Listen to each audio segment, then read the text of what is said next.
Lakeland, Florida. According to authorities, a Lakeland man has been charged with killing his girlfriend's toddler. According to Chief Sammy Taylor, on March 5th, his officers were first called to a house on Kansas Avenue because a child was not responsive. Officers discovered the child, identified as Ezekiel Cotto-SaintFleur, unresponsive on the bathroom floor. According to Taylor, first responders performed CPR on the 23-month-old before transporting him to Lakeland Regional Health and then to Tampa General Hospital with critical injuries.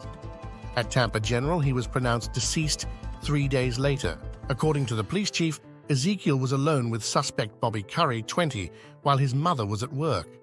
Although Curry was dating the child's mother, he was not the boy's father.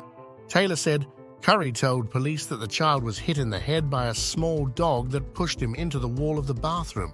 However, an autopsy showed that this story did not fit with Ezekiel's injuries. His fatal wounds were located on the front of his head, the police chief stated. Instead of calling 911 to report the toddler's injuries, Curry spent hours messaging Ezekiel's mother on Instagram to update her on the child's condition, according to the chief.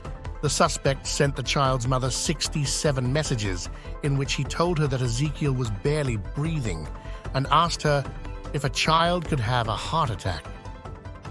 Taylor said it took the suspect 2 hours to call for help after Ezekiel first showed signs of being in trouble. It is unconscionable and unfathomable to me that almost 2.5 hours could go by from the very first signs that Ezekiel was injured until Mr. Curry finally decided to notify 911, stated the chief of police. Taylor stated that not calling 911 was not an option. Instagram is not 911, he stated. Instagramming mom, she is at work. She cannot assist you. She is unable to perform CPR. She is occupied at work. You must pick up the phone and call. I find it to be common sense, the chief said. According to the chief, healthcare staff reported that Ezekiel had been without oxygen for 45 minutes and had injuries consistent with abuse. An autopsy of the child by medical examiners revealed that his injuries contradicted Curry's account. The cause of death was identified as blunt force trauma, and the manner of death was ruled to be a homicide. The mother is also under investigation. However, no charges have been filed. According to Taylor, the mother has cooperated with the investigation. Curry was arrested on charges of first-degree murder and aggravated child abuse, and he was sent to the Polk County Jail.